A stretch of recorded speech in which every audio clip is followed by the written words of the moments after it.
Good morning and welcome to today's meeting of the Public Service Commission. We have 9 items on the docket this morning. First item to take care of are minutes from the administrative meeting of June 12th, 2019. Is there a motion?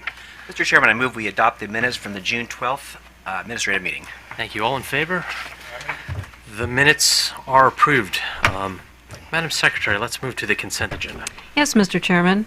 On the consent agenda, there are 4 items. The first item is PEG Bandwidth MD, LLC, filed on May 16, 2019, notification regarding the proposed pro forma change in intermediate ownership.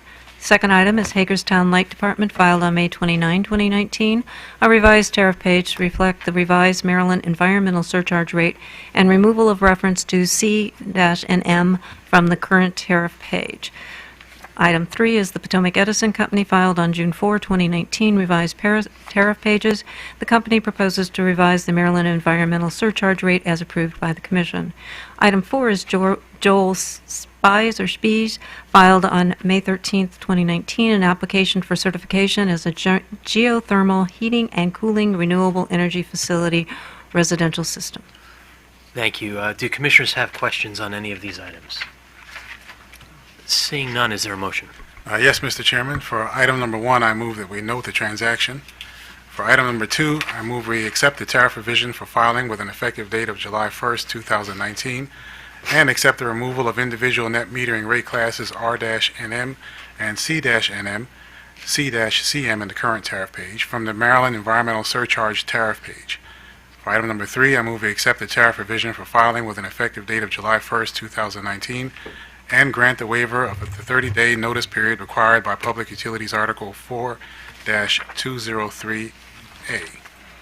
And for item number 4, I move we approve the application and issue a renewable energy facility certification number with the energy savings estimate, direct the applicant to establish a REC account with PJM GATS within 30 days of certification, and file a geothermal and thermal biomass generation report with the Commission within 1 week of each recording of generation data with GATS of RECs created, and direct the applicant to file notice with the Commission within 30 days of any change to the information in the application. Thank you. With regard to these 4 motions, all in favor? Aye. Any opposed? The motions are approved. Madam Secretary, the administrative agenda. The 5th item is Freedom Services, LLC, filed on May 16, 2019, request for Taxi Cab Association approval. And if counsel for Freedom is here, please approach.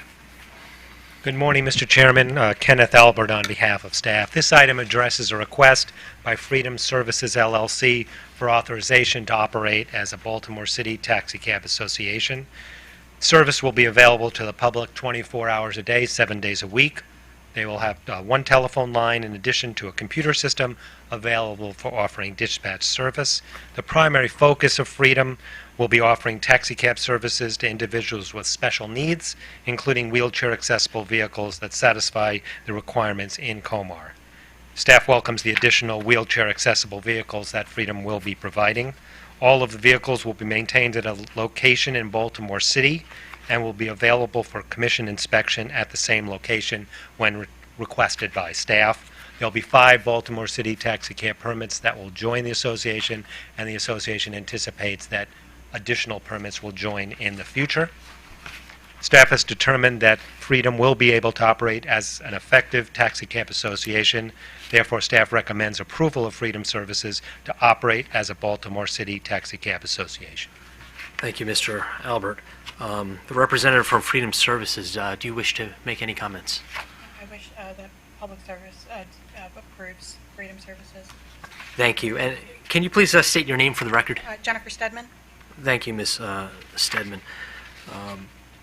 Mr. Albert, you said they will have 5 taxi cabs, but they have 100 parking spaces for taxi cabs? Mr. Gorman, you visited the site, correct? Hi, Mark Gorman with the Transportation Division. That's true, Chairman. They do have quite a few parking spaces because it's shared with more than just one business. I see. That location. Other taxi cab businesses at this location? Yes, sir. Okay. I thought they had plans to grow, but they'll start with 5. And do you have plans to add more? Most definitely. Financially, we want to start with 5, and then we will grow as the future allows us. Mr. Gorman, everything checked out at your site visit? Yes, sir. Okay, thank you. Do the commissioners have questions? Commissioner Herman? So, Mr. Albert, your recommendation is that approve the request contingent upon the compliance with all requirements. What kind of requirements are you referring to, and has Freedom been made aware of what those requirements are, and you know they're aware of what it is, and are able to meet the 30-day limit in your request? Hi, ma'am. Yes, Mark Gorman again with the Transportation Division. The requirements basically refer to the vehicles that need to be placed on the permits, because once this gets approved, then the vehicles will have to be painted according to the scheme that she has provided, and then also inspected by us so that they are ready to be placed as taxi cabs. Okay, And she is aware of it. okay, just wanted to make sure. Thank you.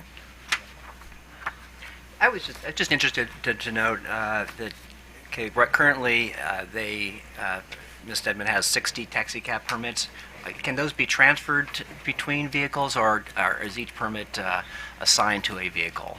Well, actually, the permits can, a vehicle, it's one vehicle per permit. Okay. The vehicles can be changed on a permit. which Okay, would- and that's what I meant.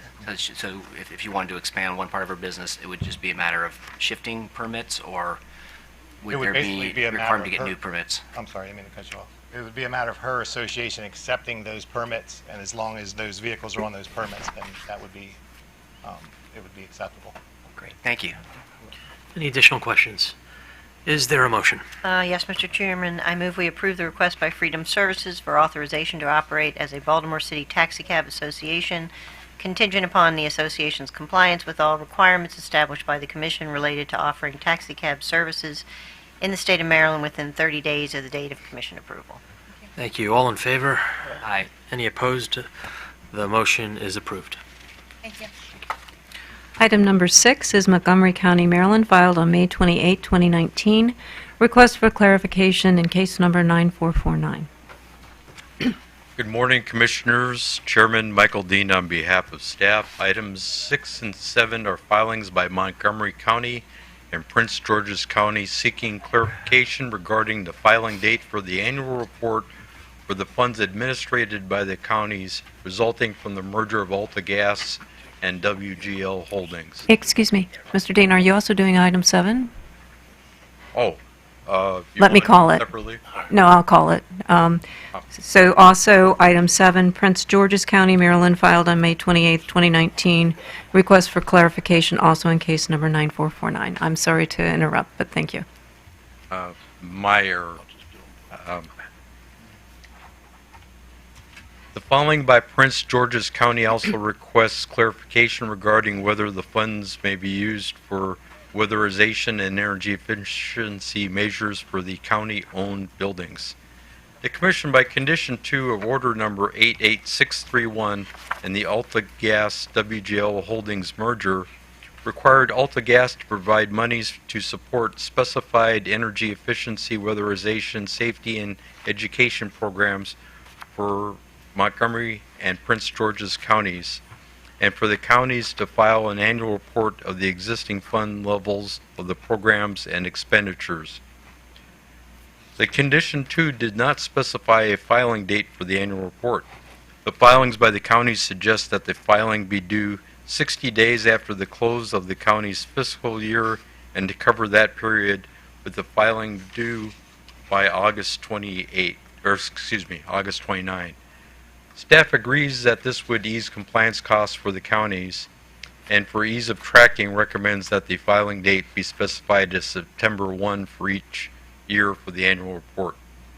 Regarding the request from Prince George's County on the use of some funds for weatherization and energy efficiency of county-owned buildings, staff in its comments noted that the existing language of Condition 2 would permit this, provided the county complied with the restrictions also listed in Condition 2, such as that the funds be incremental through existing county program funding and be reported in the annual report.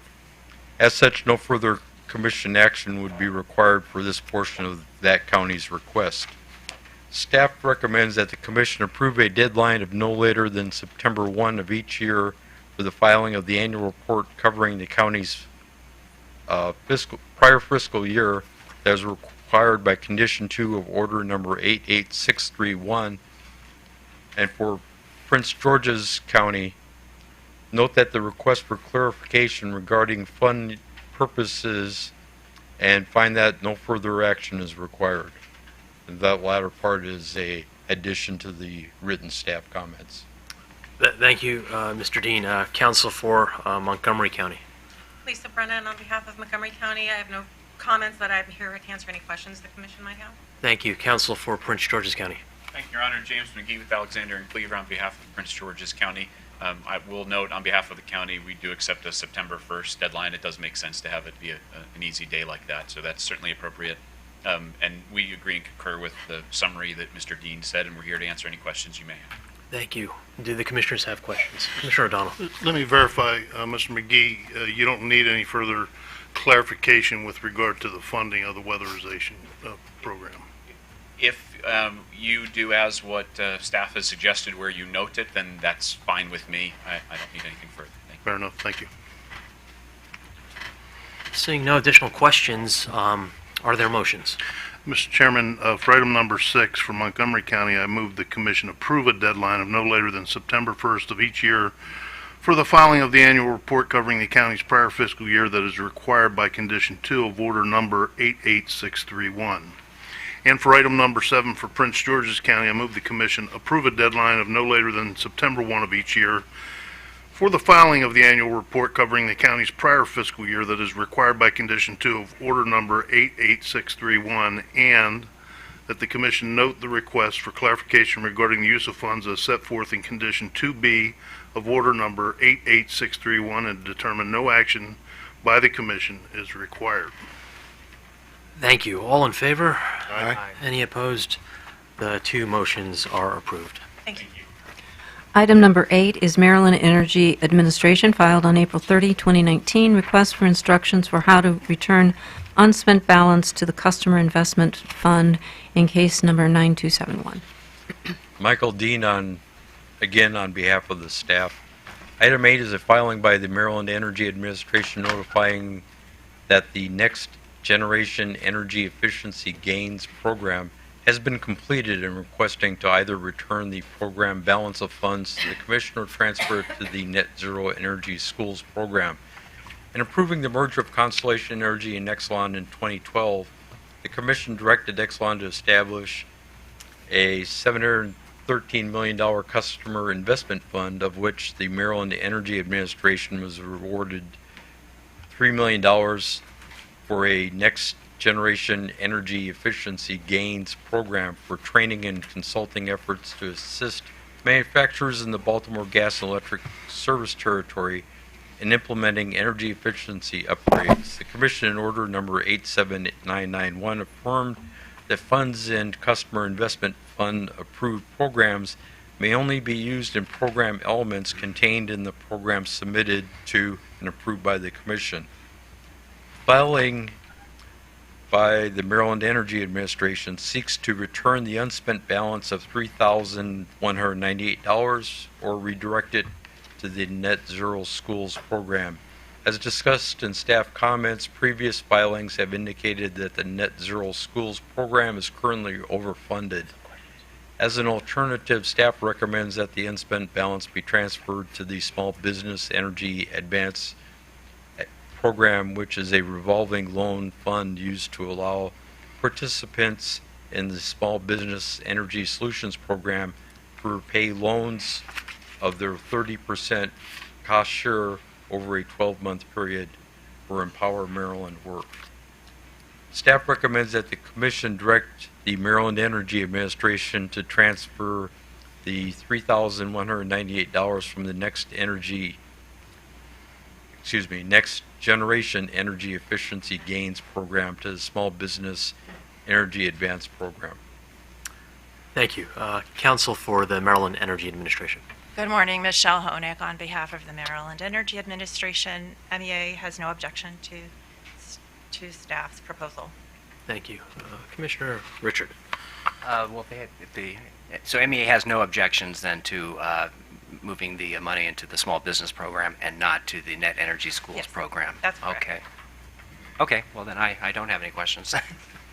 Thank you. Any additional questions? Seeing none, is there a motion? Yes, Mr. Chairman. I move we direct the Maryland Energy Administration to transfer $3,198 from the Next Generation Energy Efficiency Gains Program to the Small Business Energy Advance Program. Thank you. All in favor? Aye. The motion is approved. Thank you. Thank you. The last item on the agenda, item number 9, Baltimore Gas and Electric Company, the Pepco Holdings companies filed on April 19, 2019, joint utilities compliance filing regarding implementation of approved electric vehicle charging program offerings in case number 9478. Thank you. If the parties could approach, I think we should have enough seats for the two utilities, OPC, Staff Council, and one more, maybe Mr. Hold on a second. Okay, a seat for BG&E, a seat for PHI, a seat for PSC staff, a seat for Office of People's Counsel.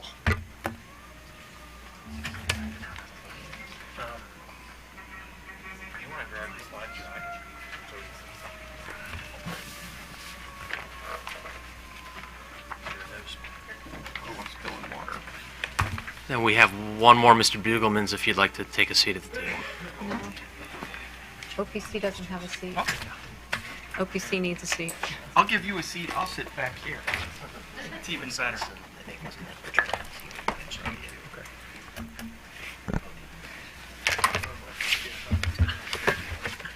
Let's see, are there additional parties that wish to participate or speak today? Yes. Thank you, Mr. Hartman. I'll note that. Looks like we'll have Baltimore Gas at one of the podiums, and Mr. Hartman, if you'd like to use the other one at the appropriate time on the other side, that would work. Thank you. You need to pass out hard copies? Do commissioners need hard copies? No, we don't. Thank you for filing those in advance. So does commission staff wish to make any opening comments? I could summarize staff's positions on the various items now, or if you want me to do that after everyone else speaks. We have your buck sheet, Mr. McAuliffe. I see that BG&E is ready to make a presentation, so I will defer to you if you'd like to make an opening statement or not. I guess I can just summarize our positions after they speak and address any changes they have made. That sounds good. Good morning, Mr. Herson. Good morning, Mr. Chairman, Commissioners. Daniel Herson for Baltimore Gas and Electric Company. We do have a slide deck pulled up. I'm going to introduce a few people. Sitting at the far right-hand side of the table here is Christy Fleischman-Gronke. She's Manager of Strategic Programs at BGE. To her left is Rob Stewart, Manager of Smart Grid and Technology for PHI. And my colleague Doug McKeel, Assistant General Counsel at PHI, is also present. We also have other people that are available to answer questions related to rates and tariff issues and that sort of thing. I'm going to turn things over to Ms. Fleischman-Gronke to start the slide deck off. And if you have questions, you can interject at any time. Thank you. Thank you.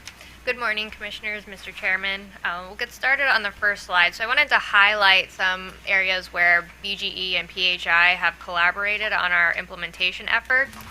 So we have conducted joint RFPs where applicable, and we're both prepared to start accepting rebate applications on July 1st. We're also coordinating with Potomac Edison to release a joint RFP to secure an EM&B vendor.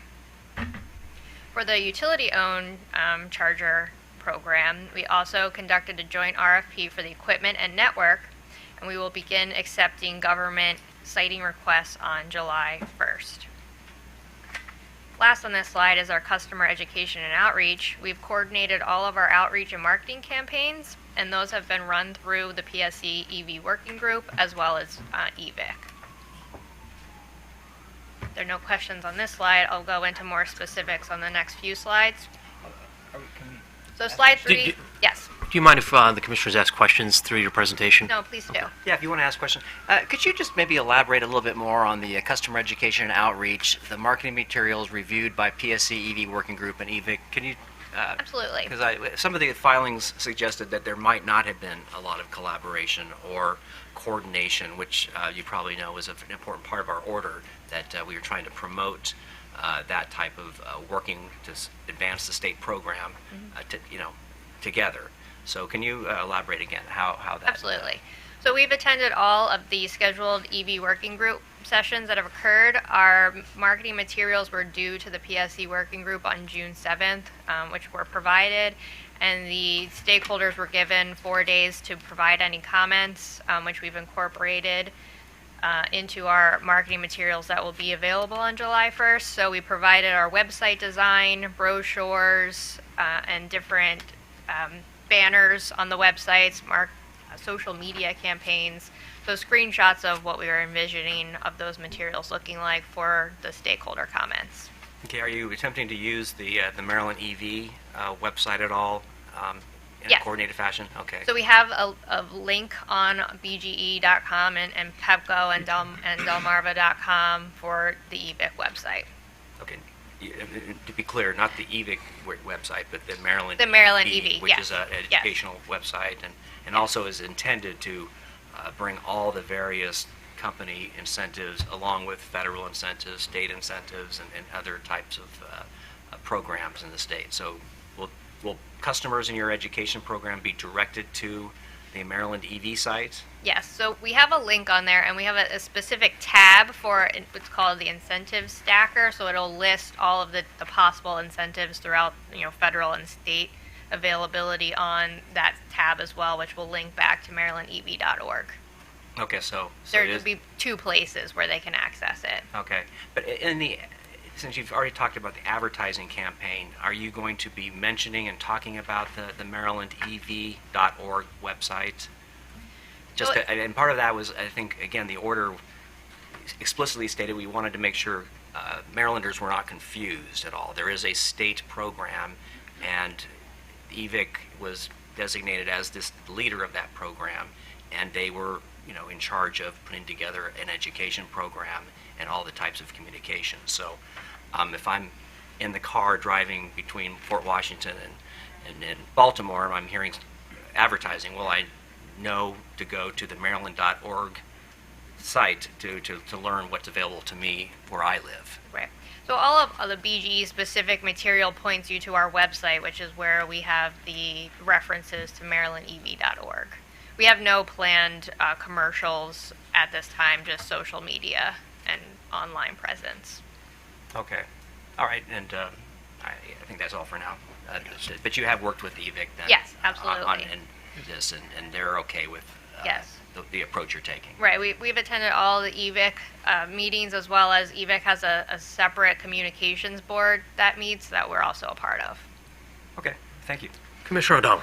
Thank you, Mr. Chairman. I wanted to ask you in your collaboration section in the middle there, you talked about providing outreach to local governments and officials on the program, and in a couple weeks you're going to start accepting applications from them local governments. Mm-hmm. Could BG&E characterize the response they got from local governments in their service territory? And I'd also like to hear PEPCO's perspective, because they have so many small municipalities. What kind of response did we get here? Because I think this is one of the most innovative parts of our program, where we require the public chargers to go onto government-owned or controlled properties, public properties.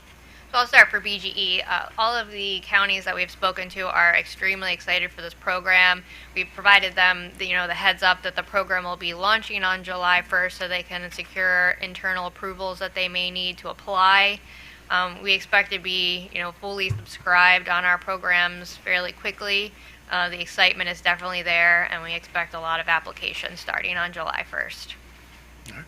Yeah, and I think for PHI, the same thing. Montgomery County and Prince George's County have engaged us early as soon as the order came out. So we've been having conversations with them, but we're not ready to accept formal applications until July 1st. But we do know of some sites there that we think each of the counties there would want to present, as well as on the Eastern Shore, we've got some municipalities, specifically Salisbury, that we've had some discussions with, and they're pretty excited about putting some chargers in there as well. So in lieu of officially launching the application process for those counties, we're still seeing a lot of interest and a lot of good dialogue. This may be an unfair question. If you don't know, it's fine. But have you heard from North Beach and Chesapeake Beach in your BG&E service territory? I would have to defer to the external affairs team that's doing that outreach, but I know that we have reached out to all of our service, everyone in our service territory. Chairman informed me yesterday that there were 7 electric vehicles already in Lusby. So. And how many chargers?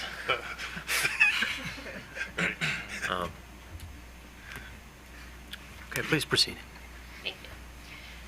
So specifically on the residential program, BGE and PHI will be offering 1,000 rebates to customers who purchase the eligible smart chargers. The $300 rebate will cover the cost of the charger and the installation. Again, we'll be able to start accepting applications on July 1st, and those the customers must purchase and install the charger on or after July 1st. The Exelon Joint Utilities will also share the customers that participate in our rebate program with MEA. And additionally on this slide for BGE, we will continue offering our EV whole house time of use rate that is currently available to customers today. And I'll turn it over to Mr. Stewart. And for PHI, we're going to continue the Pepco Maryland whole house time of use rate and model the Delmarva whole house time of use rate after that. As well. And then the Green Rider that we had previously put in place in Maryland, we will continue that as well with updated tariff.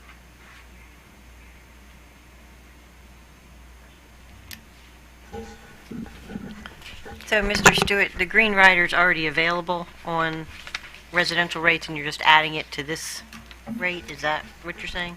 Yes, ma'am. It was available for our Maryland Demand Response Pilot Program is what it was created for. And so we would just update the tariff with based on current renewable energy REC prices in the state of Maryland, and then we would look to update that a couple times a year. And was the Green Rider part of your proposal originally? Yes, ma'am. It was. Okay, thanks. And then for the next step, there's a couple of things that are under development still for PHI, the residential discounted L2 program. This is the continuation of our Maryland program. So the 137 smart level 2 chargers with the EV only time of use rate, second AMI meter. That program is still being developed. So we would submit a tariff sheet for that at a later date. But it will be designed in accordance with the existing program that was already offered. And then in the compliance document, we talked about the desire to offer a residential off-peak, off-bill credit program. The reason for this was because the 1,000 rebate customers, we don't really have an incentive program to offer them, just the 137 customers. So the thought being that if we could use the data and actually create a different kind of incentive program, which really just looked at a positive incentive for those customers based on their behavior, it would simplify the data collection needs, simplify the billing needs, and all we would do is just have to verify whether they charged off peak or not, and then they would get a credit that would essentially be based on the low bandwidth between the standard offer service pricing and our EV only time of use rate. And the idea here being if a positive only incentive is enough to get customers to charge off peak, that I think that could potentially give us flexibility in how we would create some incentive programs in the future. And it gives us multiple data points that would be coming in. So we have BG&E's whole house time or EV only time of use rate. We have our AMI based EV only time of use rate, and then we would have this third off-bill off-peak credit that we'd be able to compare. It would be a voluntary program, so we'd be able to compare how many customers chose and then how many customers actually charged off peak when there wasn't a penalty if they didn't. So I think this could yield good data for us. We felt that the order that we were given encouraged us to consider innovative rate making mechanisms, and so this falls under that category. I know it wasn't something that we had originally offered, but in lieu of not having any incentive program for those 1,000 customers, that was our proposal. So, Mr. Stewart, this was not part of the original filing, and I think there have been some concerns expressed with this, this being a compliance filing, and we have something new here in the compliance filing. And I'm wondering if the other parties feel as if they've had sufficient time to review the credits and the offering that they feel comfortable with the commission approving it in a compliance filing. So, those parties can respond now if they like, or you can. I guess we can wait. It's before us now, so staff, OPC, if anybody has a comment on this program. So Drew McAuliffe on behalf of staff. We have a few issues, I would say, with the program. Like you said, it wasn't in the original petition. It wasn't discussed in the order at all. Just off, the 5 cent per kilowatt hour, where's that number coming from? There hasn't, really been any data or anything to back up that figure. Again, we also, I believe you said there was no incentive for these 1,000 customers. I mean, the $300 rebate is an incentive to an adopted EV. Now, I appreciate they want customers to charge off peak, and we get that, and we'd be happy to maybe work on stuff, some rate design in the future to maybe address that. But again, this is also kind of a double tipping for these customers. They're also getting a $300 rebate.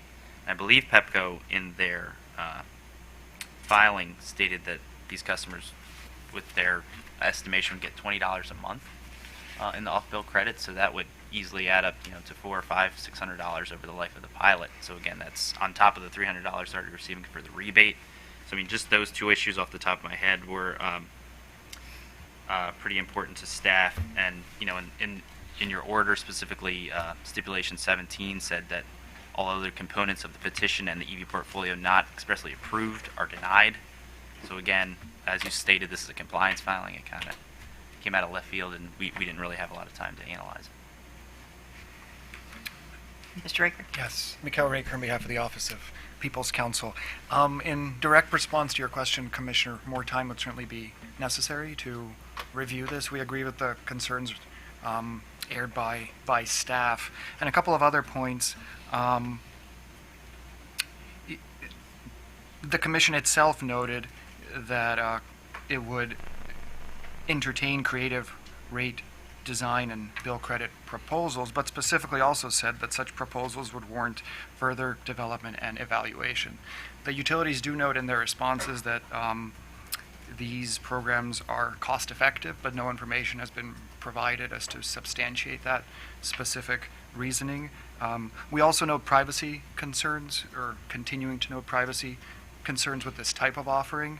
And although we don't argue that privacy concerns should specifically limit the use of smart EV charging in utility programs, we do note that the concerns are serious and need to be taken into account.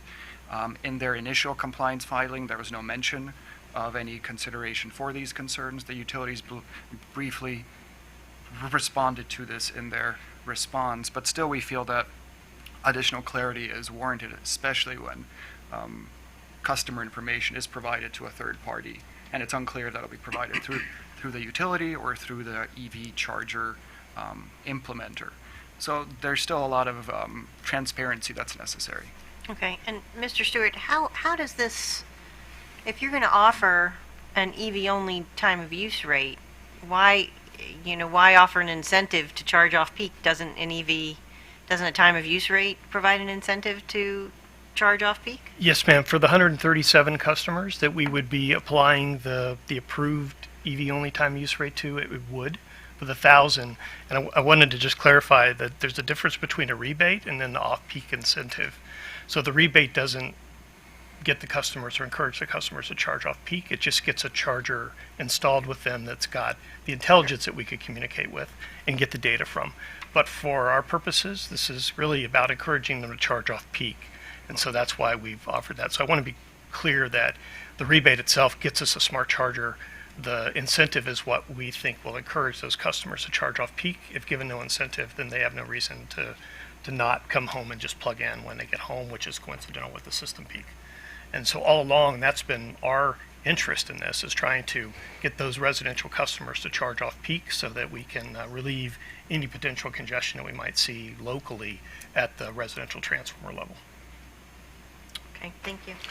Follow up, assuming arguendo that a compliance filing isn't the appropriate place to bring this matter before us, how do you envision we would a separate filing by the joint utilities or by PHI companies with then a formal period for comment, evaluation, and comment? Yeah, I think staff would be agreeable to that. I guess I guess there could have been multiple ways to go about this. I feel like the utilities in their education and outreach could also inform customers, hey, it's better to charge off peak, please don't charge when we get home. So these are smart chargers, so they're easily programmable. So you can plug your car in when you get home and program the charger to not charge until 11 p.m., midnight, 1 a.m. So yes, if the commission would ask the utilities to file something within the case to examine rate design proposals to encourage off-peak charging, yeah, we'd be happy with that to review it at that time. Did PHI consider doing that, or why is it in the compliance filing, I guess? It was just, it seemed like the place to put it. I mean, we can certainly work within the working group and further define the program offering if we feel that the commission is supportive of that. And if I may, Commissioner, if it is filed separately, we would also request that information be provided to substantiate the filing. At this point, we had to request information through data requests, which really isn't the proper means of the utility substantiating their filing with a new proposal for the Commission's consideration. Thank you.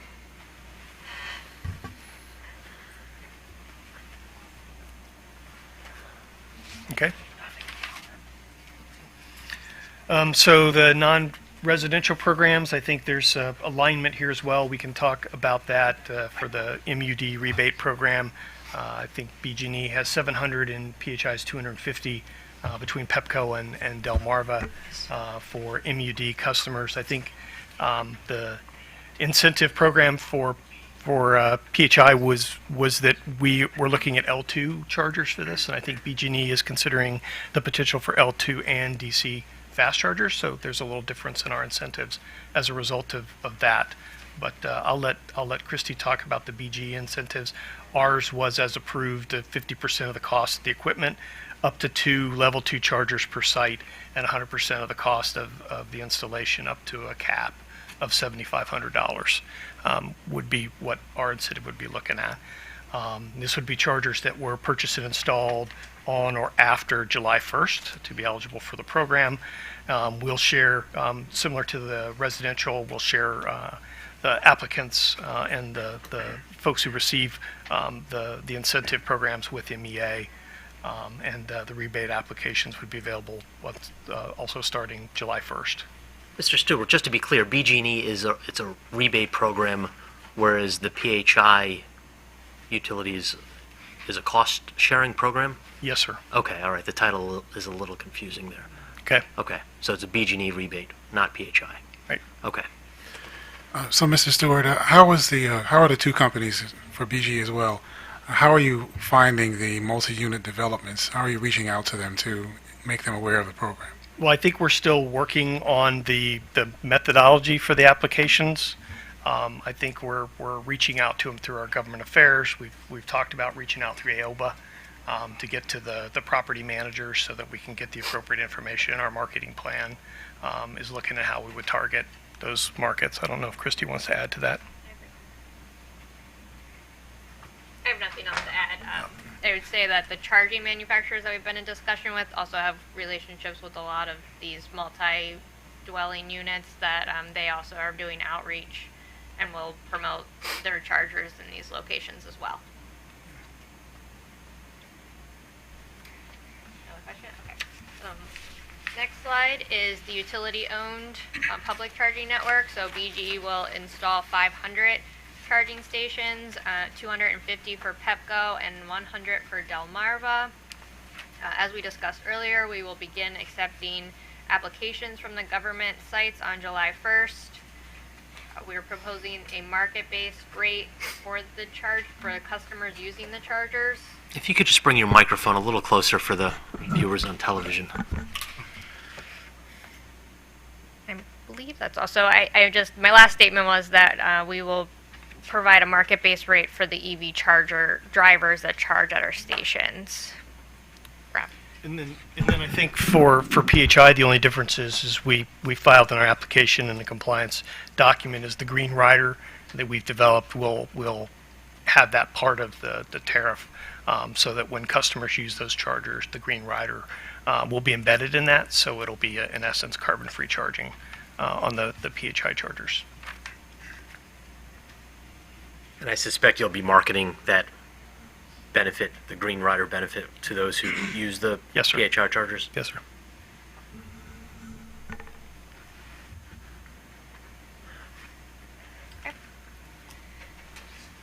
Next slide is our customer education and outreach. So the Exelon joint utilities are using Common Vendor for our creative media, and also the Common Vendor for our digital EV education tool. As stated earlier, all of our materials have been reviewed by the EV Working Group and EVIC. We're also providing a quantitative survey that will be sent out to customers in both BGE and PHI's territory with the hopes of receiving 1,200 responses. And all of our websites will be going live prior to the July 1st go live to align with our program structure. And you can see on the bottom of the slide, our programs will be branded EV Smart with the tagline Life Fully Charged. Just quickly, the EV Working Group and the EVIC reviewed your materials. I'm assuming there was an iterative process, and their comments were incorporated back in, or is everybody on the same sheet of music? Yes. So we received those comments last Friday, and there were some editorial changes that we've made based on the comments, and then we will be providing feedback on all of the comments received through the working group on how we incorporated their edits. Okay, fair enough. Thank you. And I think just to add, this is one area of the program amongst many, but we will continue to be in alignment throughout the entire program on this, because we recognize we do share media markets between the companies, and we want to make sure that we're not creating any kind of communication or messaging, either website or otherwise, that would be confusing in any way. So we make sure that we're constantly in alignment as to what the timing is and what the message content is. And we'll continue to do that going forward. Just, can I ask another question on that? Are you also coordinated with EVIC? I know they have a contractor that goes out to various Maryland events, festivals, fairs, and things like that. I mean, is your branding, logoing, and that type of thing, are you working to make sure that there is a consistent Maryland identity to this program?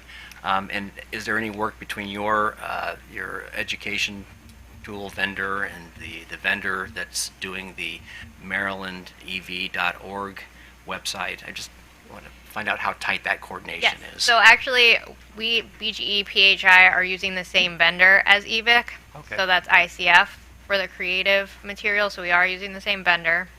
So that helps there. And at the last EVIC meeting, I presented all of the different calculators that BGE and PHI are releasing on our website, and EVIC plans to link to our calculator tool to help customers educate on different car comparison models, a commute calculator, so how you can see what your cost in gas is compared to electricity to help promote EV adoption.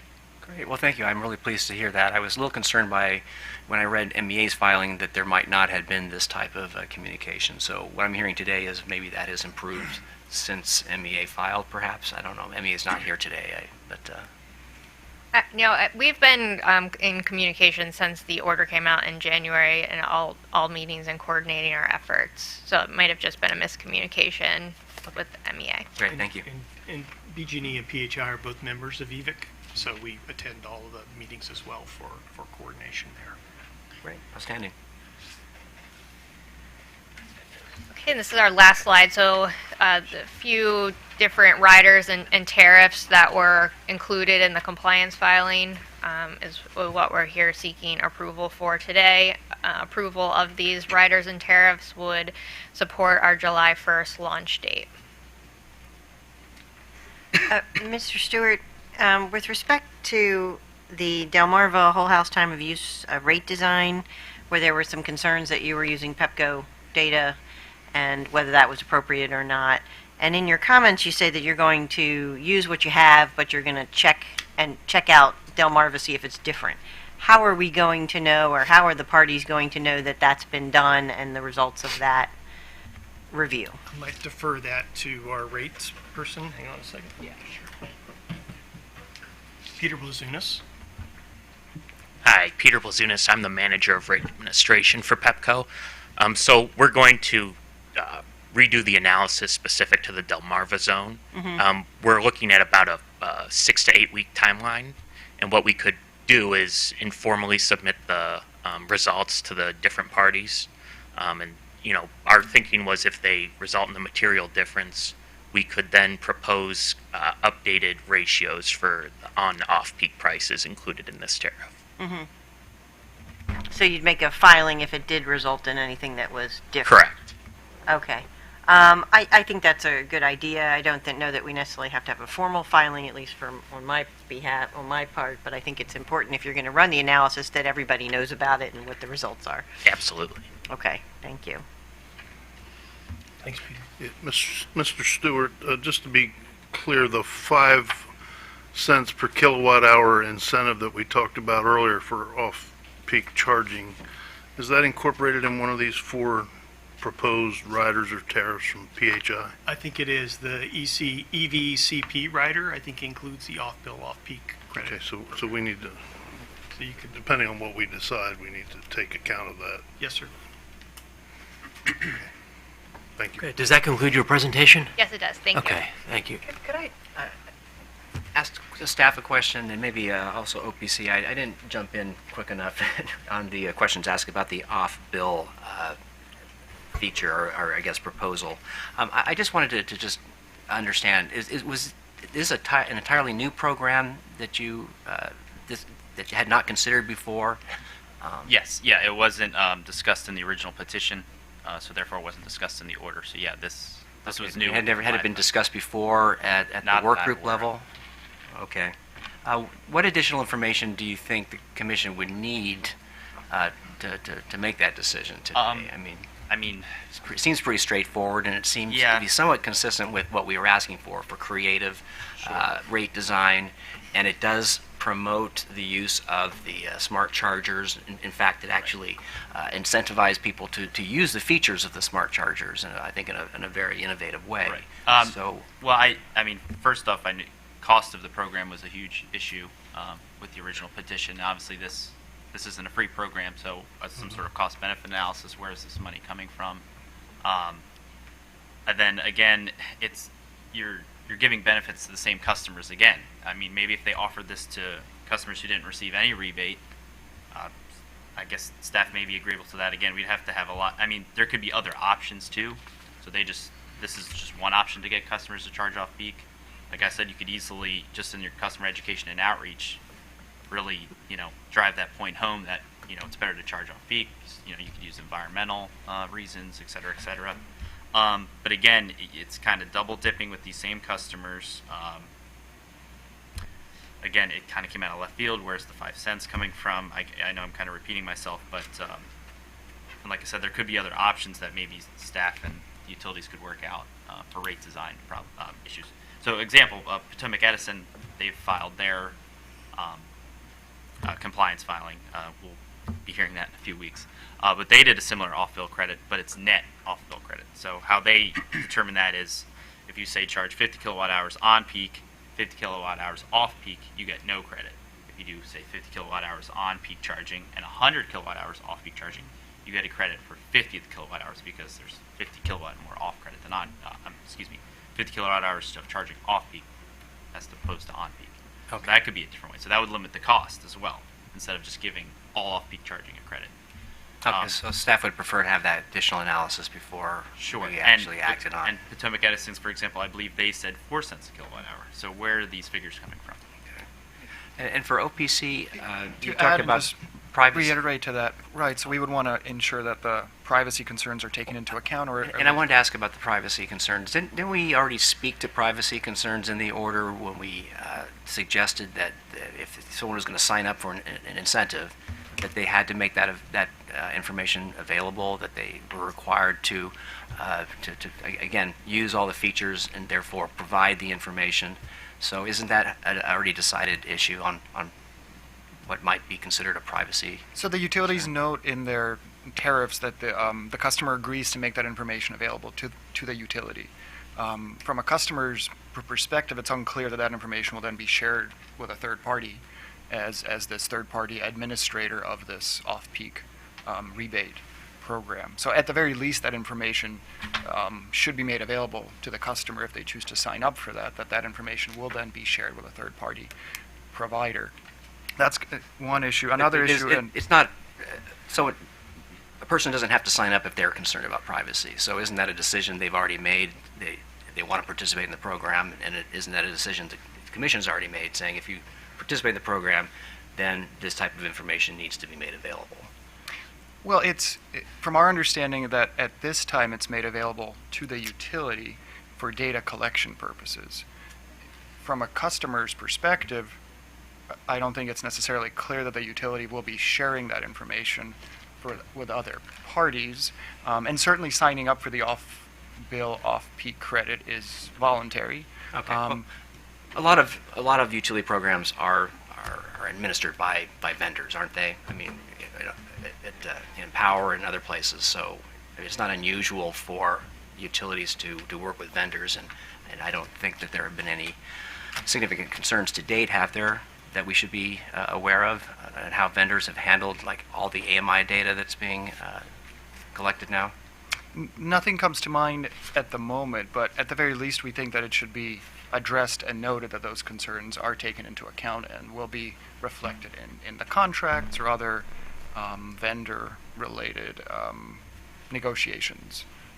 And I think the utilities did note some of that in their responsive filings, but that wasn't initially noted in their compliance and tariff filing. So that is one issue, Commissioner. We would also echo staff's concerns and about more information via cost-benefit analysis, how the incentives are actually calculated. And then there's an interesting question about how the rebates would be provided, meaning in what form. Since they're off credit, is that some sort of gift card? Is that some sort of point system that customers will be accumulating? It's unclear at this point sort of how that will be used. So one, of course, there's a concern that it doesn't actually alleviate someone's bill.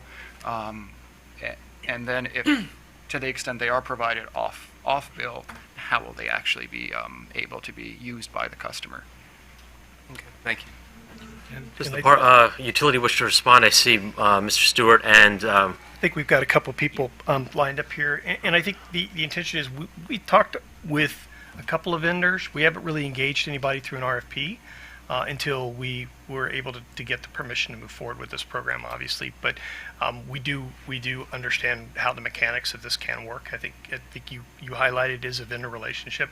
Certainly the application for the customers to apply for it would include any indication as to what would be done with the data, and we'd have some pretty firm agreement with the vendor on PII data. And making sure that we manage that appropriately. And I think Mr. Blazunas is going to talk about where the 5 cents came from. Yes, absolutely. So I believe in discovery to either OPC or staff, we did provide the model that we used to kind of derive the 5 cents. What that model was looking at was the value of a customer or value to a customer for charging off peak. And what it was doing was comparing the current basic vanilla residential rate versus the existing whole house time of use rate in Pepco, Maryland. And so what we saw was that was worth about 5 cents per kilowatt hour to these customers on average. Another reason we looked at 5 cents was we are aware of a similar program in New York that also utilized 5 cents, and it sounds like that was a sufficient incentive in that state. Okay, thank you. Do any other parties wish to speak? I know, Mr. Hartman, I'm going to give you a moment, but any parties at the table before we move to our deliberations? I would like to speak, Your Honor. Yes, Mr. Bilgemans. Although I'm going to speak, Your Honor, on the demand charge credit issue, so we could handle that after. If the other parties have comments on other points made in the presentation, I could go last. It's up to your preference. Proceed. Thank you, Your Honor. Commissioners, David Beaglemans on behalf of ChargePoint, EVgo, Tesla, and CalStart. I'm going to refer to them as the joint parties today. The joint parties are major DC fast charging providers, a major electric vehicle manufacturer, and CalStart's a industry consortium focused on transportation electrification. As the Commission knows, our comments filed in this matter are focused squarely on the demand charge credit proposal from BGE, PHI, and DPL. With a focus on DC fast charging and just ensuring that as implemented, the incentive aligns with the use case for DC fast charging. At the outset, I respectfully submit, I think it'd be useful to step back and reconsider the use case for DC fast charging before looking at the proposal and making sure it aligns with the practical deployment scenarios for this technology. The fundamental attribute of DC fast charging it allows electric vehicles to charge in an extremely short amount of time, 15 minutes, 20 minutes, 30 minutes. In some cases for newer vehicles, charge rates are as high as 250 kilowatts.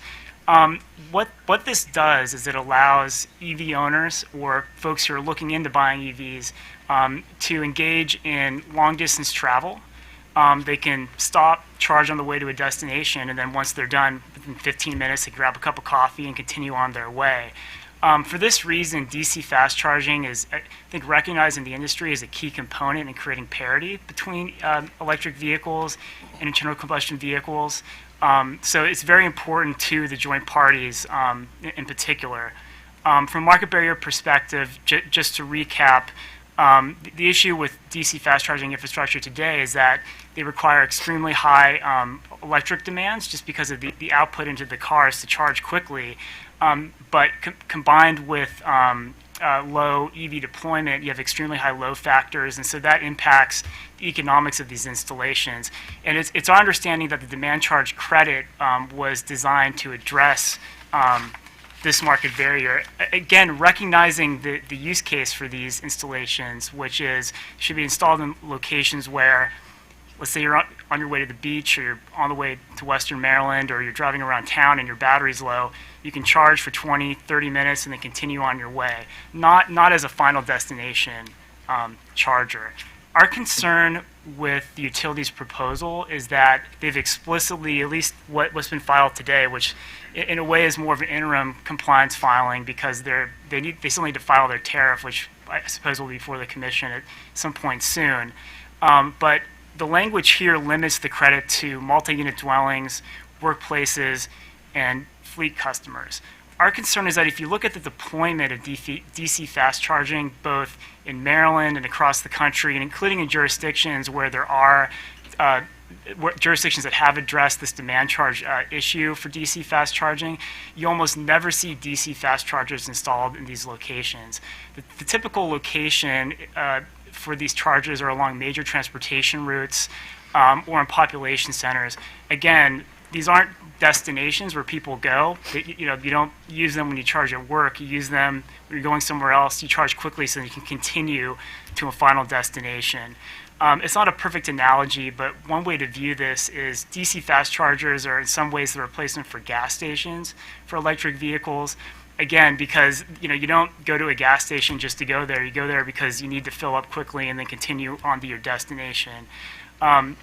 You don't see gas stations installed in workplaces or multi-unit dwellings, and that's for a good reason. And that's I would submit to you respectfully, that's what the utilities proposal would effectively do. It just doesn't align with the use case for these technologies. If you look at the utilities proposal, they have included workplaces as eligible. That's perhaps the closest to the use case for DC fast charging I just described. Our concern is that while you could install DC fast chargers at places that are typically workplaces like gas stations, rest stops, or perhaps a shopping mall along a major transportation route, the stations would be installed primarily for the benefit of non-employees. So we think that that is unnecessarily unclear in terms of implementation of that limitation. And again, with respect to multi-unit dwellings, typically what you see, and this is also true for workplaces, you would see a level 2 charger installed in those locations. And the reason is that dwell times at those locations are quite long. So level 2 chargers, if you arrive there with a lower state of charge, could take 6 or 8 hours to charge. But if you're going home and then you're eating dinner, going to bed, and waking up and going to work the next day, that's sufficient.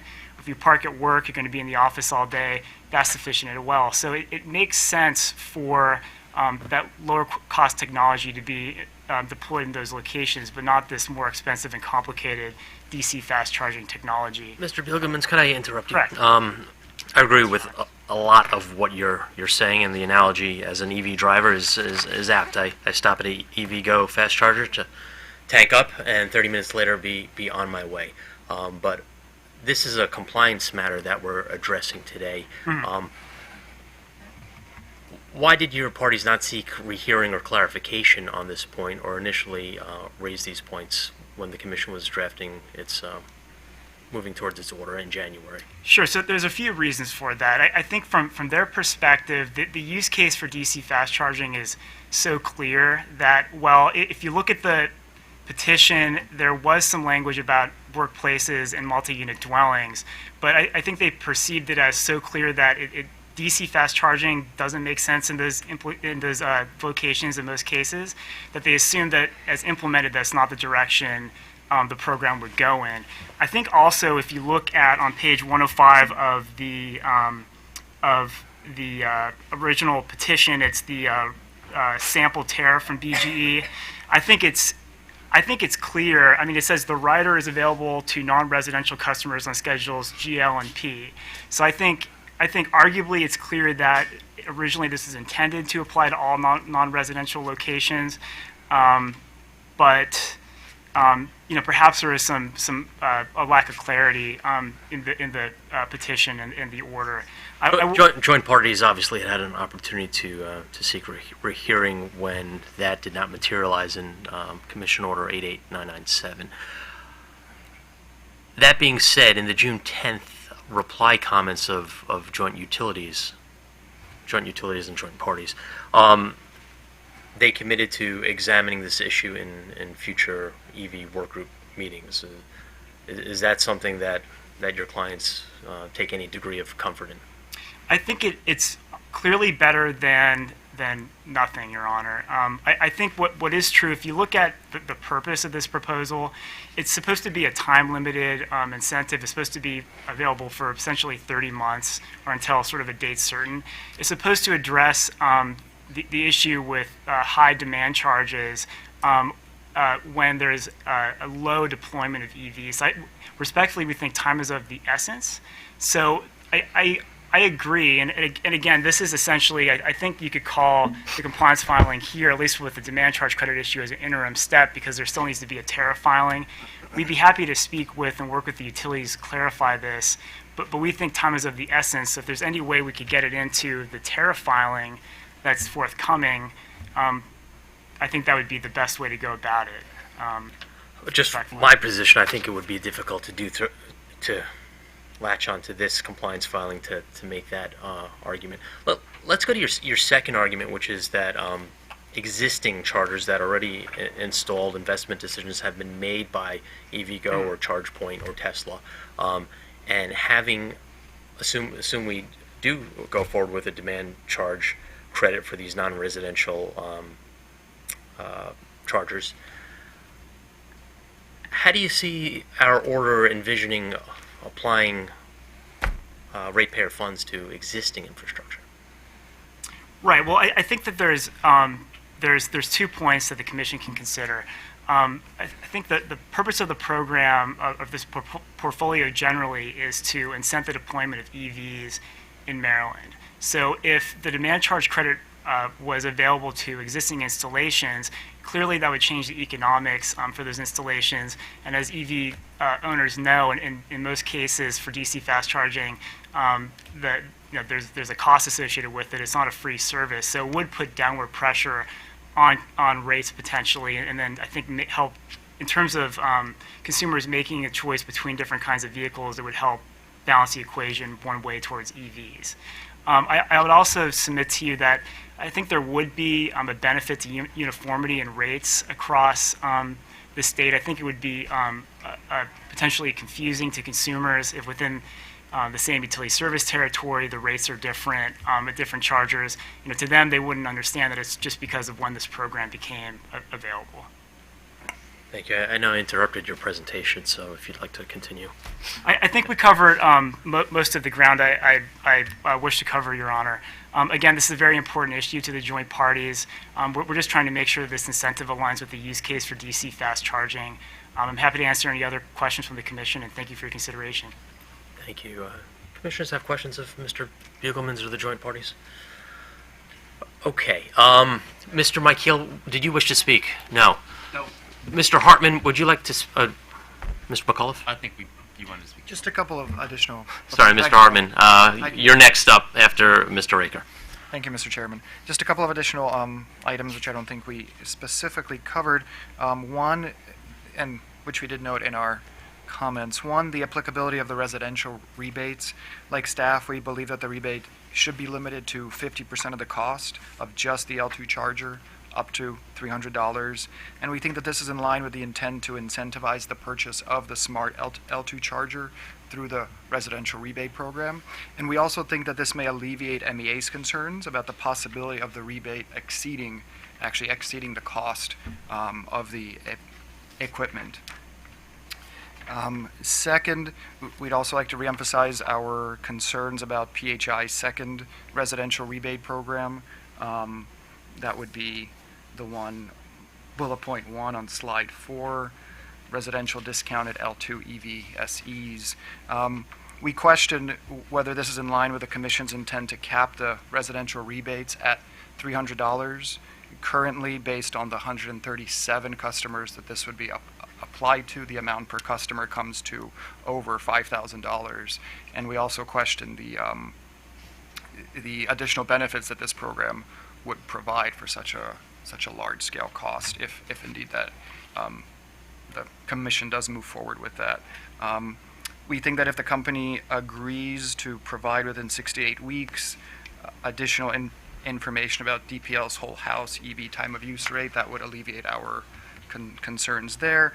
And finally, we requested that the Commission direct the joint utilities to install only up to 1/5 of each utility's approved public charging measures per each year of the pilot program.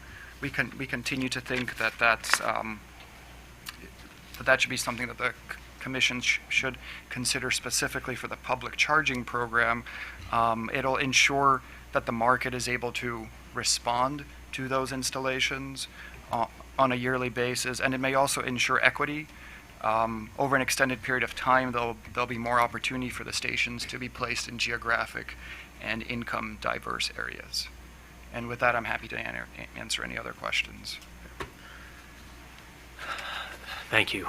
Mr. Raker, let me just ask you, would you acknowledge that metering out the public charging stations over a 5-year period would be antithetical to the state's goal of getting X number of vehicles on the road by a date certain? In other words, it's just going to lengthen, drag things out longer, right? That is one possibility, Commissioner, but also if the utilities go on a yearly basis with a certain allotment per year, that may allow the actual private market an opportunity to come into certain areas that they might not have come into prior to that, because the utilities have now installed, X amount of chargers in that area. So that's one point. And I think also the more important point is this geographic and income diverse placement. On a first come, first served basis, certain areas may take advantage, other areas may not. It's unclear from the filings whether a certain amount of chargers will be earmarked for certain areas, or if not, we also made a point about that. With a lengthened period of time to install the chargers, there's more opportunity for conversation, more opportunity for areas that might not be initially interested to express interest. So thank you for that. I of course share the concern that there may not be geographic diversity with regard to some of these installations. That's why I asked my question specifically about Chesapeake Beach and North Beach. But having said that, sometimes you gotta either fish or cut bait as well. So if we meter these out over 5 years, the 2025 goal date will be here, right? It is coming. It is coming, and I agree with your first point. It may reduce the impact, but we think that there's added benefits that would warrant that reduction. Thank you. Okay. Now, Mr. Hartman. Mr. Hartman, you did not file any comments in this docket, is that correct? Correct. Okay. Can you state your business today? My name is Lanny Hartman. I drive an electric car. Appreciate the opportunity to make a few comments from an EV driver's point of view. I want to focus on one segment of people who drive battery-only electric cars and don't have access to charging at home or at work, and who rely solely on public EV charging. The proposed flat rate of 34 cents per kilowatt hour is in a range that I think is fair. I'd point out that the cost to use a Tesla supercharger is only 28 cents per kilowatt hour, and Tesla delivers a very reliable service at that price. Customers of utility-owned chargers need to have a high degree of confidence that they can rely on them. Otherwise, this pilot won't succeed. There was an article Saturday in the Carroll County Times about this EV charging program. There's a quote from BGE about the maintenance of the charger saying, BGE is being held to the same reliability standards as our electric distribution system, so they must be operational at all times. I'd like to see the details of those reliability standards. I called here yesterday and talked to staff, and I still don't quite understand where I could find those. The public deserves full transparency on reliability, and I'll tell you why. MEA administers a grant program for fast chargers. EV drivers, including myself, began to experience a high number of failures at some of these stations. I looked at the quarterly reports that the grantees are required to submit and the percentage of uptime that they claim just didn't conform to what we were experiencing. In some cases, the report would claim 100% uptime at a charger that we had visited that clearly was broken. We brought this issue to the attention of MEA at an EVIC meeting, and the response was that they can only rely on the good faith. Just a couple weeks ago, I was at one of these fast chargers in Glen Burnie. The ChargePoint app said it was available. When I got there, the screen had a message on it that says, out of service. This is 100% uptime. Maryland's goal is 300,000 EVs by 2025. We're asking people to stick their neck out and trust this new fueling system to help reach that goal. I'm here to ask that we ensure that the stations stay operational, because the drivers who rely on public charging are paying a higher price and taking a bigger risk. We shouldn't leave them stranded. Thank you, Mr. Hartman. I didn't hear you up front. Did you say 34 cents? Did you find that to be fair or unfair? I found that to be within a range. It's fair. Okay. Thank you. And with respect to your comment on the reliability standards that we hold our utilities to, tomorrow we'll actually be having a full-day conference with respect to those standards for these very utilities. Does that include the EV charging standard? No, we're not there yet, but to the extent that you cited that Carroll County news record, that they'd be held to the same standards, those standards will be discussed in depth 10 a.m. tomorrow in this hearing room. Okay, thank you. Any questions for Mr. Hartman? Okay, thank you for coming, sir. At this point, in order to be efficient and in an attempt to honor the request of the utilities to have an effective date of July 1st for the tariff, Mr. McCullough. I would just like to kind of finalize our recommendations. Okay, so I'm If I could, I'm sorry I did not. apologize. No. I'll be as brief as possible and try not to go over points we've already gone over. So I know it was, obviously there's a lot of detail here. And I know staff filed 2 rounds of comments and a buck sheet, so I'll try and just be extremely brief as possible. As we've already discussed off-bill credit, staff's position is well established. Again, I would just state that the goal of the program is to increase EV adoption. So if the commission felt it necessary to allow this off-peak, I would recommend that it be to customers who haven't already received a rebate from the utilities, just to increase, the amount of customers who are benefiting from these rebates and increase EV adoption. To piggyback on OPC, the residential rebate in the petition was for all utilities was stated at 50% of the charger costs, up to it was $600 originally, and obviously the commission approved $300. BGE filed their original tariff with this 50%. Now they removed it to match with the PHI companies. Staff, again, this was a compliance filing. Staff thought it was 50%. Mr. McAuliffe, the order 88997 did not mention 50%. Well, yeah, it did not. I agree, but it did accept that they accept the residential sub-portfolios as filed. I mean, they were filed with 50%. Now, to also piggyback on that, what the rebate includes. Now, if the commission rules that it does include the installation and charger costs, I don't think staff would have an issue with you waiving the 50% because, frankly, with the information even the utilities provided, with the charger and the installation, for someone to get that for under $600, I think would be nearly impossible. But so staff has recommended that the residential would be 50% up to $300 only for the L2 charger. And that was in our buck sheet. However, the commission rules will determine, which issues are still going forward. Something that the utilities brought up in the presentation was sharing information with MEA. I mean, that was pretty light on information. Staff would still recommend that they at least check with MEA to see if a customer has already received a rebate. And MEA even raised these concerns in their comments. I don't believe MEA is here to address that, but again, just at least simply check with them instead of just accepting the customer that applies the full rebate. So, Mr. McAuliffe, that was interesting to me. Like, so you check with them. What? Then what? Well, if they haven't received a rebate, then you can go ahead. But at least check to see if they have received a rebate, and then you give the rebate. Well, that's a different. Then that's a different recommendation. That would be that only allow the rebate if MEA hasn't already granted a rebate. It would be net of it. That was in the original petition. So if the customer had a $1,000 installation and charger cost, and MEA gave them a $200 rebate, then it would be counted as $800. That was in the original petition that the utilities filed. And staff would recommend that that still hold true. Okay. All right. Thank you. The DPL time of use rate, staff was happy with PHI's 6 to 8 week recommendation for that.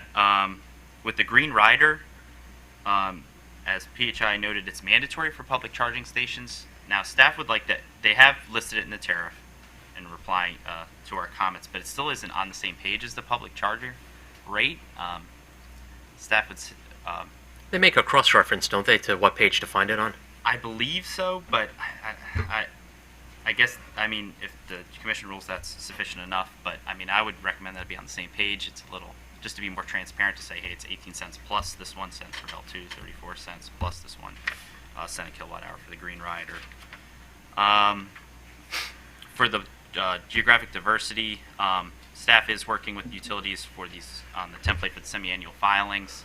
Again, if the utilities could just provide where these chargers are being built, which ones have been approved, so we can kind of analyze as we're going through where these chargers are being built, and say, for example, if Baltimore, for BGE, if half of them are in Baltimore County, maybe we could say, hey, let's hold off on Baltimore County a little bit, put some in Carroll County, say Harford County, etc.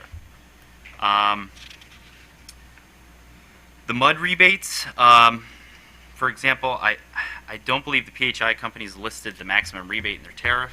Again, I know a lot of this is kind of very specific, but Baltimore Gas and Electric had that in their tariff just to list the amount that the rebate is worth, just for transparency of customers. And also, it's not exactly clear what rates MUD customers would be charged at their charging station. for example, if a multi-unit dwelling is on, say, I don't know, some sort of residential rate class, would the charging station also have that rate, or will they have some separate rate? If the tariff could be clear about what rates these stations would be charged. Did we not see a response from the joint utilities to that point? Yes, sir, I believe we did. The mud chargers would be behind the meter of the customer was the intent. Yeah, the mud chargers would be on whatever the service was that they were attached to. So, if it's a small commercial rate class, they would be behind that meter and charged accordingly. Mr. McAuliffe, does that not address your concern? It does. I don't believe it was fully clear in the tariff. Again, just clear language for customers to understand. That's simply what we're asking for. I believe that covers everything. 1 second, I apologize. Let's make sure we covered everything. And I guess just finally, I know it wasn't in the tariff, but the staff wasn't asking that the public charging rates be cost-based right now. I know this is a 5-year pilot. I guess just looking forward into the future as the utilities have rate cases and et cetera going forward. At some point, these rates shouldn't be market-based. They should be based on the cost of service. And that's all staff was stating in the future. We do appreciate the utilities address that they will look at the market rates in the semi-annual filings to see if they need to be updated or not. We'll see the first semi-annual filing in about, 4 weeks from now? Yes. And every 6 months thereafter. Okay. Thank you. Anything else? No, I think that's it. Okay. Thanks. Thank you. Well, before I neglected to recognize our staff, I was stating that we're going to attempt to be efficient here today to give the possibility for the utilities to move their tariff sheets into effect by July the 1st. Obviously, we have a number of open issues, and the commission will deliberate at the bench, so it's your opportunity to take good notes because we don't have a court reporter here today, and we won't have an official record aside from YouTube. Let me begin by saying that this is a compliance matter, so anything beyond the scope of it, I would have a hard time considering today. Parties had the opportunity to file a request for a rehearing and/or clarification back when Order 88997 was issued. So now is not the time or place to request clarification, to have the commission revisit that order, or to submit new proposals for the commission to review on compliance. So that gives you a preview of where I'm going to come out on a few issues. I'd like to address a number of the open issues in no particular order, and then turn to my colleagues to see if they have any comments. So I'll begin with, we spent a lot of time on the off-bill credits. Since that is a proposal that we've heard from at least Staff Counsel and Office of People's Counsel, there are a number of open questions remaining. I do think it was inappropriate for the utilities to file this proposal on compliance. However, I think there are a lot of benefits with respect to these off-bill credits. So with that, depending on how the commissioners side, I would say go forward and file a new proposal, as I think Commissioner O'Donnell had an exchange with the utilities on. So let me stop there with respect to off-bill credits and see if my colleagues agree or not. And I'll start with Commissioner Richard. Yeah, I will agree. I would have been a little more open to some of these new ideas, but I mean, we did invite in our order the not necessarily reapplication, but the reconsideration of various concepts, innovative concepts. So I don't think it was necessarily, I think, as was put out of left field, but I thought there was a good case made today that further analysis could, help and benefit our decision. So I will agree with you, but I do think it's a very good idea, and I think it's something that would further incentivize people to actually use the features of the smart meters, smart chargers, and lessening the impact on the distribution system is one of our primary reasons for really being involved in the EV process to begin with. So I think it's important that we use the full features of the smart meters, smart chargers. So I'm just trying to signal to. I would hope that we would see this proposal soon in the future. Thank you, Commissioner. And just to be clear, my decision here is just strictly procedural. Commissioner O'Donnell? I'm like-minded, Mr. Chairman. Thank you. So procedurally, I think this is not the place for this. It needs to be more scrutinized and vetted through a process that allows stakeholders to dig into the meat of this proposal. So similarly, in other proposals that we're probably going to get to, I'm not inclined to support revisiting prior decisions or taking up novel or new matters in a compliance filing proceeding. Thank you. Commissioner Linton? Thank you, Mr. Chairman. I would agree. I think that this is a 5-year pilot program, so we appear to still be in some of the creative mindset, which is good for the learning purposes we're looking to satisfy here. But at some point, even from an EMV perspective, we're going to have to start the learning process. And so if there's some new creative ideas that have not already been looked at, they can't come through compliance filing. They'll have to be presented separately.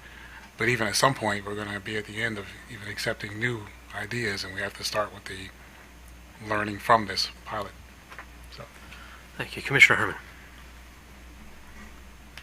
I concur. Procedurally, it's not the appropriate way to go about this, but I look forward to reviewing it in the near future. Thank you. So the PHI utilities should strike that language from their tariff sheets. With respect to the Green Rider add-on, which only applies to the PHI utilities, although this was not specifically mentioned in our order, these are existing ride-on adders in the tariff. So I would be comfortable with continuing keeping that additional language that's currently in the revised tariff sheets that were filed on June the 10th. Likewise, I do support the green rider add-ons. I concur. Agree. Yes. The next item, with respect to the $300 rebate, the decision for the utilities to create some uniformity between BG&E and the PHI utilities, I would support a flat $300 rebate that is separate and apart from the MEA offerings. I am familiar with the MEA offerings, and I find it particularly difficult and cumbersome for the consumer to reconcile what MEA is offering and what the utilities will be offering here. Add on top of that the fact that MEA has regularly been running out of funds, that would effectively require the utility customer to get in a queue and wait as much as 6 to 9 months to hear back from MEA before figuring out whether they would qualify for the utility rebate. I think it would cost a lot of confusion for the customer and result in a poor experience all around. And with respect to the staff council's concern that they should contact MEA, I think that would also be a bureaucratic nightmare for the customer, for MEA to be calling either one customer application at a time or once a week to check in. And then I was thinking, what happens if the customer doesn't apply for the MEA grant first, but they apply for the utility grant first? Then it's MEA calling the utility, and I see little opportunity, particularly at $300 with installation and a smart charger, which is at a premium over a non-smart charger. I don't see an opportunity for people to game the system and walk away with any money. Commissioner Richard. I would agree. A flat $300 rebate, I think, is easier for the customers to understand, and I think it would be much easier to administer. And so, yeah, with that, and I think we were clear that that would be for the cost of the charger and installation. Is that what we're? Yes, correct. Okay. Yeah, Yes. as Yeah. proposed. Yeah, flat $300. Commissioner O'Donnell. I think, I think there is some merit to making these rebates net of each other. So I'm not sure I agree completely, but for the sake of simplicity in administering these programs, I will agree, although I do have some concerns and reservations that some people may benefit more than others in these programs. Noted. Thank you. Commissioner Linton. I would also agree. I would share a similar concern as that with Commissioner O'Donnell. But I think for purposes of a pilot, this is $300 flat fee is an appropriate way to go. Commissioner Herman. I concur, as long as it's the charger and the installation. Thank you. We did. I want to hit this issue while it's fresh. OPC made the suggestion that we met out 1/5 of the charger rebates and the installation of the public chargers over the course of the 5 years. I don't agree with that proposal. I think this is an opportunity during the pilot for us to see how successful some of these rebates are and usage of the chargers. Similar to what Commissioner O'Donnell stated a minute ago, if we have a goal in the state to get these 300,000 ZEVs on the road, I don't want to be holding back chargers for 4 years to install. So I would, on that count, deny OPC's request to issue 1/5 of both the rebates and the chargers over the course of the pilot. I think if the rebates are exhausted within the first year, that's also very important information for us to learn how successful the program was, and the fact that there's a need or an appetite perhaps to see if the utility wants more rebates. On that point, I do recall that OPC did want some type of interlocutory ruling from the bench with respect to whether the commission would deny the utility the ability to seek rebates, additional rebates in the course of the 5-year pilot. Did I get that correct, Mr. Raker? Sort of. So 2 points of clarification. For in terms of splitting up for the 5-year period, our proposal was only focused on the public chargers and not the residential rebates. And for your second point, Mr. Chairman, I guess you could call it a quasi-interlocutory motion, but the concept would be that cost effectiveness would need to be shown through either the semi-annual filings or another review process prior to granting additional funds. Okay. And I suspect the commission will go through that rigorous analysis, but of course the utilities at any time can make a filing to request additional funds. So with respect to the public charging stations, I would deny OPC's request to spread out the distribution over 5 years. Commissioner Richard. I agree. I think time is of the essence if we're going to meet this 2025 goal of 300,000 cars on the road. So I concur with your analysis. Yeah, I concur as well. I'm sorry, I thought you were done. I concur as well. I acknowledge a need to have some geographic diversity represented in these programs. However, there's no guarantee that metering these things out, these public chargers out over 5 years, will attain some geographic diversity. In other words, you could end up the same situation immediately as you would 5 years from now, unless you specify a forced distribution in the state or in the service territory. So for that reason, I don't think that metering it out over 5 years solves the geographic diversity problem necessarily by itself. And additionally, we have a timeliness issue. So I would support the denial of the proposition. Commissioner Linton. Thank you, Mr. Chairman. I would also agree. I would note that this pilot program was also intended to incent the private industry into embracing Maryland more aggressively with more distribution. of charging stations. So if we are exhausted in our first couple of months with all of our public charging, that hopefully Mr. Bugelmans will communicate to his joint parties that Maryland is looking forward to more private industry chargers. Commissioner Herman. I concur. Thank you. While we're on the point regarding geographic and distribution of chargers, OPC has petitioned that the utilities be required to consider low-income neighborhoods and to distribute their chargers accordingly. I would deny that request. I find that the utilities have a substantial program in place now where they will look at everything from incomes to number of EVs registered in particular zip codes. My concern at this point would be citing EV charging stations in particular neighborhoods where there is no particular interest right now or need for EV charging stations, thereby potentially wasting the asset.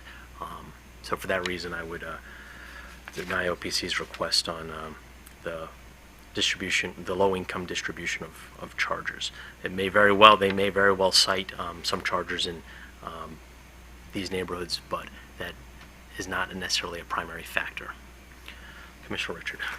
Yeah, I would agree. Again, it's important we get this program expedited, and I think they could unduly hold things up. And I think it's an important consideration, but I would also note that the utilities are working with local governments and various government units, and that could also be something they work on together, local governments stepping up and suggesting where facilities might best serve low income and other important considerations. I concur. I also concur. I would hopefully the utilities, as part of their semi-annual filings, if they notice that this is becoming an issue, that they would raise it for the Commission's attention. I concur. The next issue with respect to joint parties and the expansion of demand charge credits to non-residential applications, as well as to existing chargers. I think that's a two-part request, if I could characterize the joint parties request.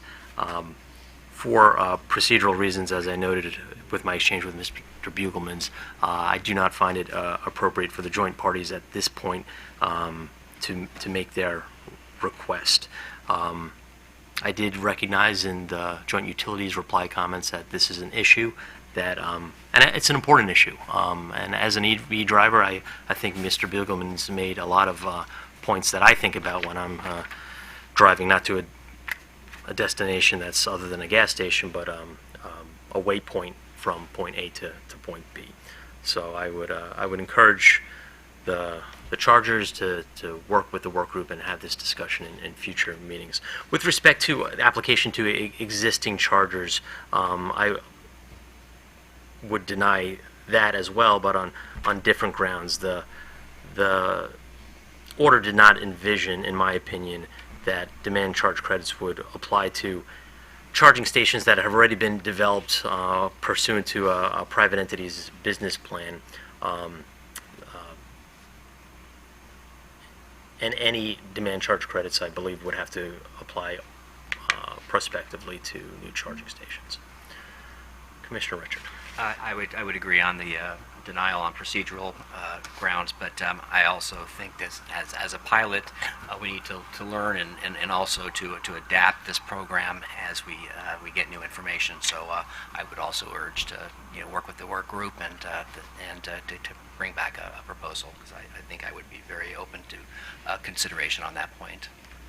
And I agree on the existing chargers that this is meant to incentivize new vehicles on the road, and so I would concur to deny. Out of fairness to all stakeholders with an interest in these proceedings, I would agree to deny on the procedural grounds the notion of the parties, even though on the merit they may be right. You just need a procedural process that allows everybody to fully vet the proposal and come to the table with their own thoughts and ideas. So I concur on that point. I lost my train of thought. Oh, on the existing, the whole notion that we would go back and subsidize existing infrastructure when this was intended to foster new infrastructure is not a good idea in my view, and I don't think we should do that. Those previous installations were installed and developed under a different business model, and just out of a notion, well, if you're going to subsidize them, you got to subsidize me, I don't think was the intent of this process, so I would deny that as well. I agree. I concur as well.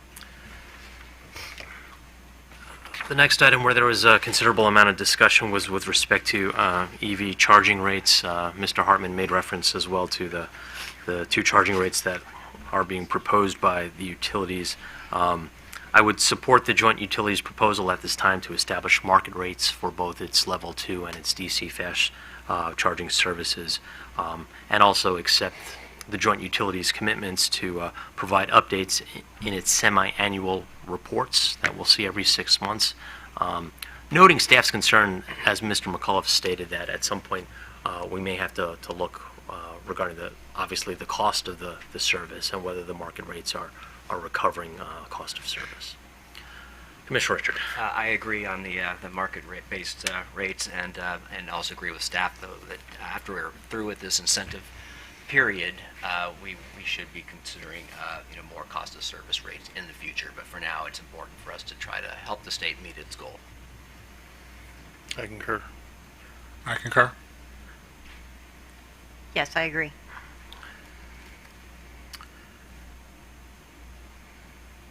Thank you. The next item where we have a party that is not with us today, and that's the Alliance for Transportation Electrification, was one of two parties, I believe, that advocated for increasing the education and outreach budget that was provided for in Order 889997. I believe that the 5% is a sufficient budget and would not support an increase. I agree, and was actually very pleased to hear today the amount of interaction taking place between EVIC and the joint utilities. So encourage that collaboration to continue, and to make sure the investment that the state has already made in the website and the programs going on now, are not that they are built upon. So.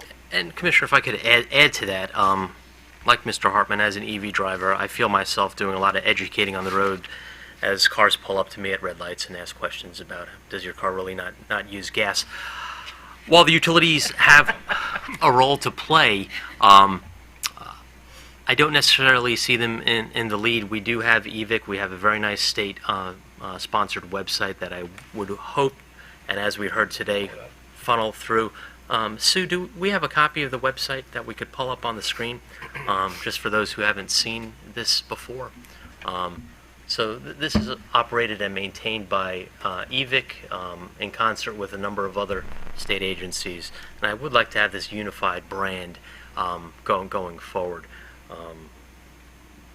I may have lost my train of thought, but there's a lot of information going out there. I'm looking at other sort of technological devices when they were state-of-the-art at the time, the refrigerator, the cell phone, the television set, where you didn't need a lot of education up front, and parties began to see the utility of EVs. So, long story short, I'm still very comfortable with the 5% cap. Commissioner? Can I just note, too, that Yes. on that website, there already is a place for the utilities to plug in all their incentives. So I think having this unified approach would be very useful, and would really promote the state objective, and the fact that there is a unified approach to how we're doing the education.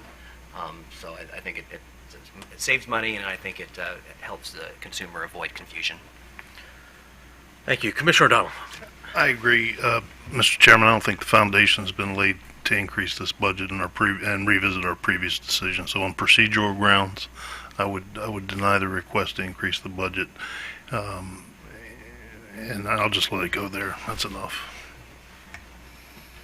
I also agree with the 5% limitation. I'd note two things. One, that marketing and outreach is an ongoing effort, so we hopefully will continue not only to coordinate with EVIC and other parties, but that we will also continue to encourage education throughout the 5 years of the pilot.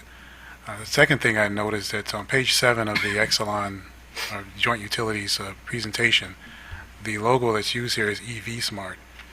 It doesn't have the Maryland, which is on the website. So I don't know if that's if that's okay with everybody or not, but I just noticed it, so I thought I'd point it out. Right, that's the EV Smart logo we saw in the presentation. And Sue, can you actually bring that back up at the top? Go to the top and see what that logo looks like. Oh no, okay, it's MDEV. MDEV. Okay, all right. So I don't know if there's, I don't know if it's... Perhaps some additional coordination or discussions would be in order. Yeah, let's keep Maryland in there. Yeah, let's put Maryland in there. Mr. Herman. I agree, 5% has not been shown to be inadequate at this time. Okay. Thank you. Another issue that OPC raised was a three-part issue with respect to the implementation of residential rebate programs, dissecting the programs and effectively asking for more details, ensuring that the alternatives to the implementation plans have been looked for cost-benefit, and providing the Commission with a detailed update as to why each utility's implementation plan is the most efficient and cost-effective. I was convinced by the utility's response on June 10th that they are looking into all of these, so I would deny the OPC's request with respect to additional information on the implementation plan. Commissioner Richard. I agree. I too agree. I concur. I agree, and I would note that this is really more of a cost recovery issue. If OPC wants to look into this, when cost recovery is sought, then that's something that we'll look at. And OPC will have that opportunity in 4 weeks from now.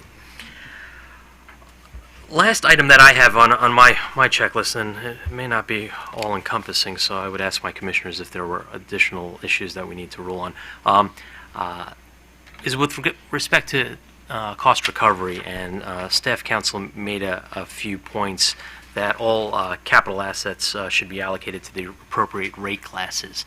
Obviously, in our order, we established a new EV public charging rate class, and I believe that will be reflected in future cost of service studies, which the Commission will consider at the appropriate time when a base rate case is filed before us. So I think it would be premature to do anything, including allocation amongst rate classes at this point. We'll have an opportunity when there's a base rate case before us. So I would deny the Commission's staff counsel's request at this point on any additional cost recovery analysis. Commissioner Richard. Yeah, I also agree with the staff and the points they've made about the rate base items, but I would concur with your conclusion. Commissioner O'Donnell. The same. I concur. I agree. I concur. So according to my review of the compliance filings and the two responses by joint utilities and staff counsel, I believe I covered all the open issues. Do commissioners have open issues that I may have missed? Seeing none, do the parties have any additional issues that I may have missed? One OPC, issue, yes, Mr. Chairman. Raker. And it may have been covered in prior comments, but we did make or raise some concerns about PHI's second rebate program that's specifically limited to the 137 customers. And we questioned whether the application of the larger amount of rebate per customer there is one in line with the Commission's intended cap of the residential rebate to be at $300, and then we also raised some additional concerns about the benefit of such a large rebate per customer. What was the utilities response to that? Ms. Mike Hill? Yes, Mr. Chairman. That was specifically approved in the order when you look at the staff's buck sheet. I don't have the page handy, but they note that in the order that was, was set out specifically in the petition, and that was specifically approved in the order approving this. Mr. McCullough, do you know where in the buck sheet I could find that? I got it. I think it was in, it's page 4, the first full paragraph. Thank you. Yep, that's right, page 4.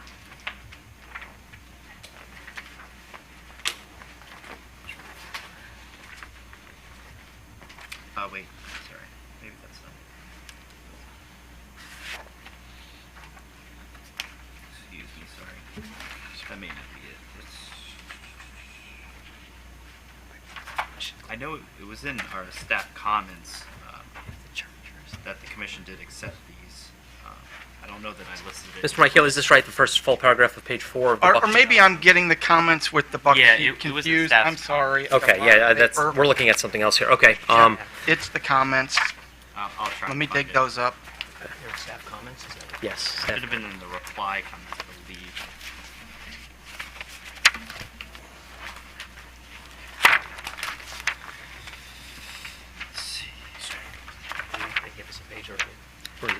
Oh, yeah, so in staff's reply comments, page 5, at the very bottom, wait, Noah State, OPC also requests the commission deny the residential EV only time of use rate plus a discounted L2 EV charger proposed by DPL and Pepco. Now,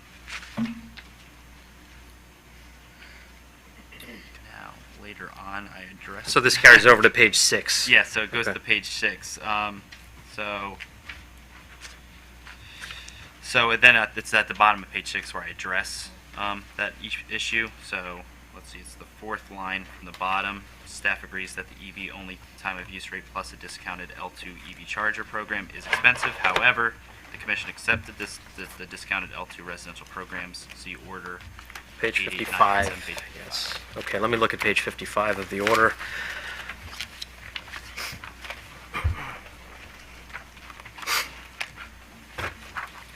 Okay.